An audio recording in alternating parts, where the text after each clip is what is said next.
Maybe this game is going to give us an insight into what Pochettino is going to do with Christopher Nkunku. It's a week till Christmas, but Chelsea still have some time to disappoint or delight us. We will see. This is my team selector ahead of Tuesday night's Carabao Cup quarter-final against Newcastle United at Stamford Bridge. I'm Daniel Childs. Thank you so much for tuning in. On today's preview, we're going to look through Mauricio Pochettino's press conference comments, have a little bit of a look at Newcastle, their recent form and key players, then give you my predicted lineup and why I've gone for certain players in this game. Make sure to comment below your thoughts and feelings ahead of this massive game. Also give me your predicted lineups to see how they differ from mine. But let's start off with Pochettino's press conference, as we always do. It was interesting to hear him speak about Christopher Nkunku. Because Romeo Lavia is still out. That's one of the other big pieces of news. But in the case of Nkunku, he was kind of being asked, why Nkunku was on the bench against Sheffield United, but didn't come off the bench for at least, 10, 20 minutes. And he was speaking about this kind of 100% certainty he wants over even giving Nkunku that amount of time, like not a lot of time on the pitch. And I just, I question why he was on the bench then if you weren't certain about his fitness. Not sure what the conversations obviously were between the medical staff and Pochettino's coaching staff, and Nkunku I'm sure was involved in that. It's just a little bit bizarre to me. If a player's not ready and you're not confident that they're ready to play any football, then why are they taking up a spot on the bench? Because that spot could have been taken up by someone else, maybe an academy player who was ready to play and could have got some minutes late on against Sheffield United. So we'll see how he manages Nkunku tomorrow night, because he, of course, with a player of that quality and significance, could make a huge difference, even if he was given 30 minutes against Newcastle in the League Cup quarter-final. But apart from that, obviously the mood's a little bit better after the win against Sheffield United, but not significantly. It was Sheffield United. Chelsea were expected to beat them, but the hope is now we can really go into this game. And the significance of this game, I don't think, can be underrated. I think for both clubs, the noises coming out of Newcastle is this is a huge game for Eddie Howe and Newcastle season, just as I think it is for Chelsea season, because to try and salvage something from this season, especially if Chelsea want to qualify for Europe, is probably going to come most realistically through either of the cup competitions, be that the Carabao Cup, which we can get through to the semi-final tomorrow night, or the FA Cup that starts next month. In the case of Newcastle, they haven't been doing that well since they beat Chelsea, typically. They've only won twice since that win, that 4-1 win at St James's Park at the end of November. They've gone out of Europe completely, not just gone out of the group of death. That's a real blow, I think, for them. They also lost to Everton and Spurs heavily. And I think there are questions now about this season, what it's going to entail. I think financially, there are some questions around Newcastle in terms of they invested so much in the squad over recent windows. And from an FFP point of view, they're not getting that extra revenue from staying in Europe could be really detrimental for them. It also ties into the future of Lewis Hall, which is kind of suddenly uncertain when we all kind of suspected he was gone, even though it was a loan. He's probably going to move there permanently next summer.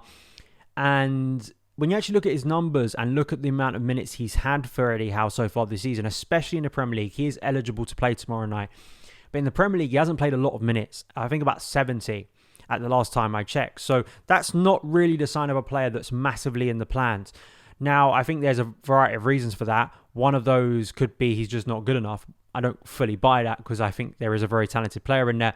Or because of the FFP or because of the financial situation of Newcastle wanting to look elsewhere because of their growing injury list in terms of January transfers, Lewis Hall might not be in the plans and he may actually return to Chelsea. So that is one to watch. And of course, he could play a big part against Chelsea tomorrow night. But I feel from a Newcastle point of view, even though they've had some injury problems recently, we saw against Chelsea the quality that is still in Eddie Howe's squad. I mean, Lewis Miley has really raised eyebrows in recent weeks in terms of being a young player who has come into a midfield in a Premier League team and really set the world alight. He looks like such an accomplished player.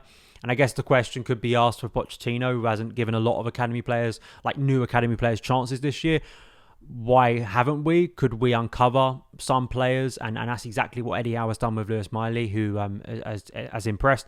I also think that, of course, Alexander Isak is playing a massive role this season. Bruno Guimaraes, Miguel Almiron, Anthony Gordon. These are all players that are quite obvious for Newcastle. I think we know that Newcastle pose not only a threat from their forwards, but a physical threat as well from set pieces, where Chelsea were just absolutely atrocious against Newcastle last time and probably should have conceded more than they actually did at St James's Park from a set piece point of view. So that has to be significantly better. So now going into my predicted lineup, I think some of these are quite obvious. Like in terms of goalkeeper, we know Petrovic is going to play again. Sanchez is not going to be back for any time soon.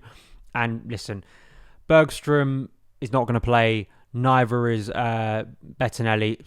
So we know Petrovic is starting again. And, you know, for him as a player, as a young player in such a key role, this is a bigger challenge for him. He's going to probably have to do a lot more work than he was, and much more pressure than he was put under against Sheffield United. I mean, that was a very comfortable full debut for him at Stamford Bridge, but he will play, and hopefully he can have another good evening for him to boost his confidence.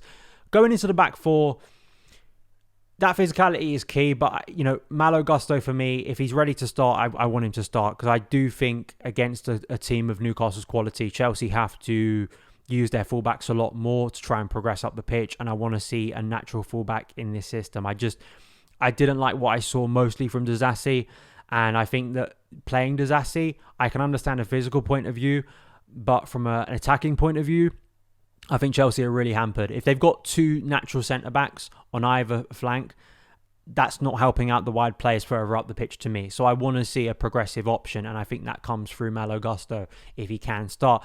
I'm going to stick with the rest of the same defence that started on Saturday, and that is Thiago Silva, Benoit Badiashile, Levi Colwill. Benoit Badiashile, I think, is a standout one here in terms of his performance at the weekend, so I think he should be starting again here in central defence.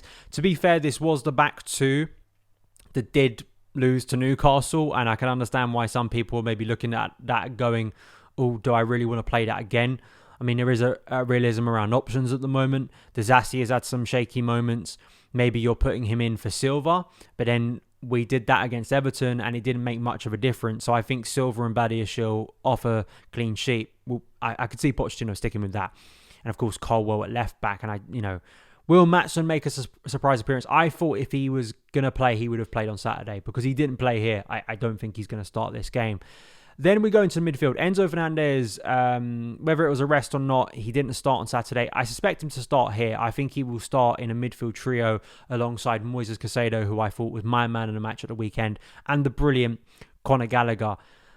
Do I want to talk about, again, more reports kind of trying to ready people for the inevitable, it looks like, sale, ridiculous, farcical, nonsensical, disgraceful sale of Conor Gallagher in the January transfer window, that it's just a farce. It really is. And I probably am going to talk about this more, because I suspect this isn't going anywhere soon. But it's just an absolute farce. And, if all the club was briefing last year, especially after Tuchel's sacking, was about collaboration. We really want to work with the head coach. We want a head coach who works within our system, where we listen and share ideas and all of this stuff, right? That sounds nice and fluffy and all of that good stuff. But then Pochettino comes in, you hand him a contract, and he plays this player on a regular basis. Conor Gallagher is arguably Chelsea's most important player. He's played, I think, the most minutes this season. There are a few games, other than when he was suspended, that he hasn't started for Chelsea this season. And anyone who's watched and analysed Chelsea this season, who understands football, would understand the importance of Conor Gallagher. So selling him mid-season sends out an absolutely tragic sign about your belief in any collaboration, your understanding of value in the current squad. And I just think it would be truly detrimental to their relationship that is already, slightly fractured, and there are major doubts around Chelsea fans about the current direction. So sorry about that. I do have to bring that up because it's absolute farce, and I'm not going to take any kind of counter argument on this, because I've heard it so many times, especially about academy graduates, that, well, it's okay for them to be sold because of FFP, because of this, because of that. No. Conor Gallagher is one of our best players, and I don't trust Chelsea to reinvest that money smartly to get a better player. Then moving into the front three, I'm not going to play Mykhailo Mudryk. Now, I don't think he has been woeful, but he's just very erratic. He's very raw. And I think Raheem Sterling, if I'm judging those two players for a front three position, I still think Sterling comes out better because he just influences things more, and he's having more of an end product because he's an accomplished kind of finished article player. So I think Sterling will start. I think what's interesting to me for The other two in this front three, of course, Nicholas Jackson and Cole Palmer, the two scorers from the weekend. Sterling set them up. We spoke a lot about the tactical switch that Mauricio Pochettino made at half-time, where he moved Palmer out to kind of a right wing, kind of a floating position, more wide rather than as kind of a natural 10, and you move Sterling into kind of a central role.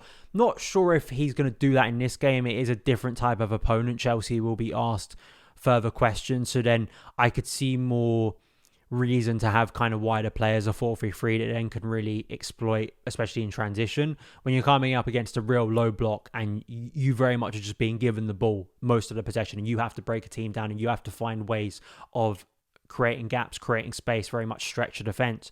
I think that's a lot more understandable, especially for the potential vulnerabilities you have of pushing so many players forward in transition. Sheffield United don't have that threat.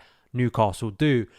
But I do think in terms of where Jackson plays, I mean, there was a period after Breuer came on where Jackson moved wider, out to wide left because Sterling was taken off.